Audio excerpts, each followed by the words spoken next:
My first Stanley #1 planes mainly. No, I sold that years ago. Oh.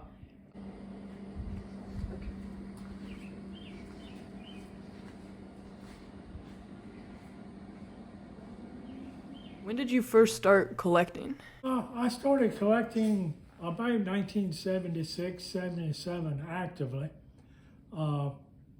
That's when I really got an interest into collecting. So you've been collecting for almost 50 years. That would be about right, yes. Wow. What got you first into collecting? I had an interest in planes mainly. When I was a kid, I used to go around with my father to hardware stores. And back in the 50s and early 60s, a lot of the hardware stores still had planes and the old hand tools for sale. And I, as a kid, was real interested in them. What was your most memorable flea market find? I would say that had to be a 602 Bedrock Stanley plane. Do you still have it? No, I sold that years ago. What was your most memorable auction find? The first two planes that I bought at auction was a #2 Stanley and a number 10.5. I still have both those planes, and that was my favorite auction find.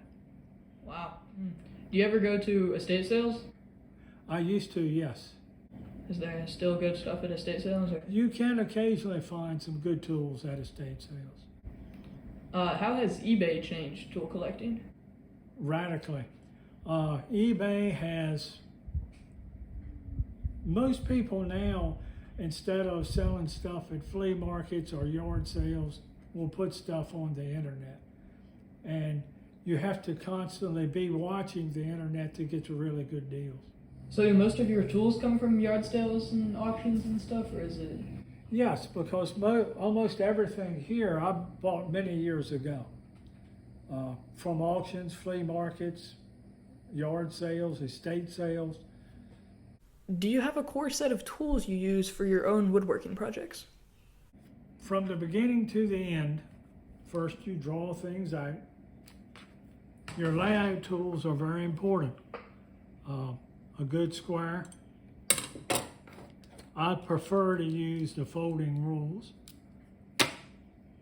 My old #3 Bedrock. And a good marking gauge. But most important, a sharp pencil. So you've corresponded with a lot of big names in woodworking, Bob County and John Walter, just to name a few. What is your relationship with them like? Bob Coney was really the first one that I contacted years ago when I'd have questions, particularly on bedrocks. I bought planes from him. I sold him planes. We traded parts. And he was just a vast wealth of information and a really nice guy to deal with. So what's your relationship with John Walter like? I corresponded with John Walter when he was collecting the research to do his new book back in the 90s. And he was a really nice fellow to deal with, talk with, a vast wealth of information also. Those two guys really were kings in the collecting field at the time. Well, yes, John Walter's book is one of the most iconic books in Stanley history.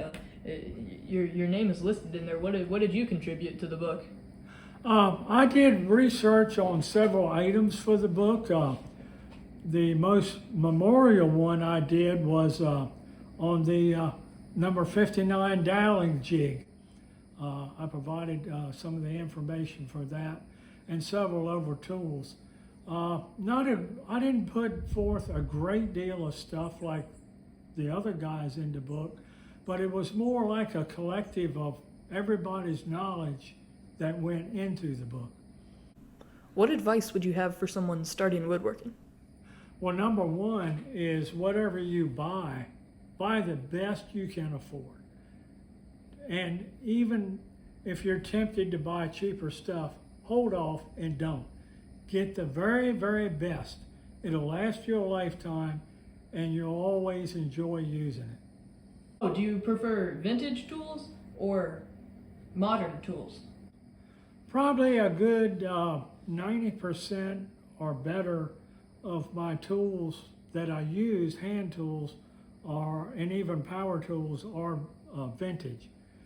But the newer hand tools that are coming out now are very, very good. You couldn't go wrong, but just buy high quality. Don't buy cheap. What do you want to tell new collectors getting into? Well, I think the most important thing is to get out there and look for stuff. You know, not everything's on the internet.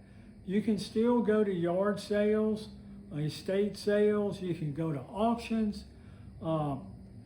and you can still pick this stuff up, but you've got to get up early on Saturday mornings. You got to be the first one there, the last one to roll out to yard sales, and at the end of the day. But if you persevere, you can find the really good stuff. And then again, I don't want to ramble, but many years ago there was an article, I don't remember whether it was in the trade magazine John Walter put out, or which magazine I saw it in. There was a guy in one of the states up north who went to a yard sale, and there was a building out back. And the lady who had the yard sale said, my husband had this dream of teaching kids how to build bamboo fishing rods. And he bought a number of spoke shaves and some other something to teach kids how to do that. And she said, all that mess is out there in the back building. This guy goes out there, and there is a case of 12, I think the 167 spoke shave, the one that's adjustable. But the most amazing thing, there was a case of 12 with one missing of the 212 scraper planes, new in the box. She said he never did get anybody but one kid to teach. So he bought them from her. I don't know whatever happened to him, they didn't say, but that was an article. I dreamed of that, but that never happened to old Don.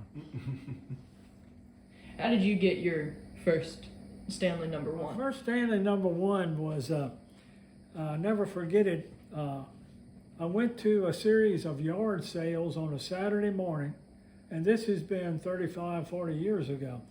At the time, number one planes were probably going for $500 or $600, $700 a piece.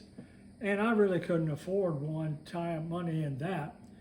But I wanted one really bad. So I went to this yard sale on a Saturday morning, and like the third house I hit had an old ragged toolbox. It was made out of iron and very rusty, and on the top was two lids.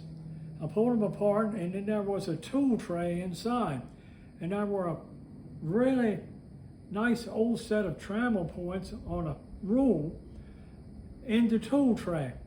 Now I closed the lid, and the lady said, I want $4 for that toolbox. And I said, okay. And I peeled off $4 and gave her. Took the toolbox home, and several days later, I took the tray out. I looked in the bottom, and I almost passed out. It was a number one in the bottom of the toolbox.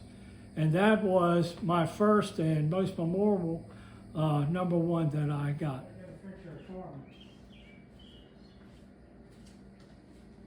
Are we gone? Mm-hmm. Are we on? Is it working?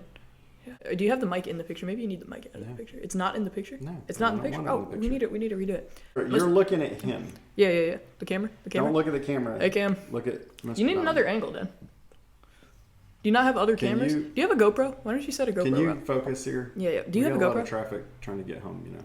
Yeah. I'm trying to make it home. You know they're going to have pizza? Okay, so look at him. Yeah. As though you're interviewing him. Yeah. So when did you first start collecting?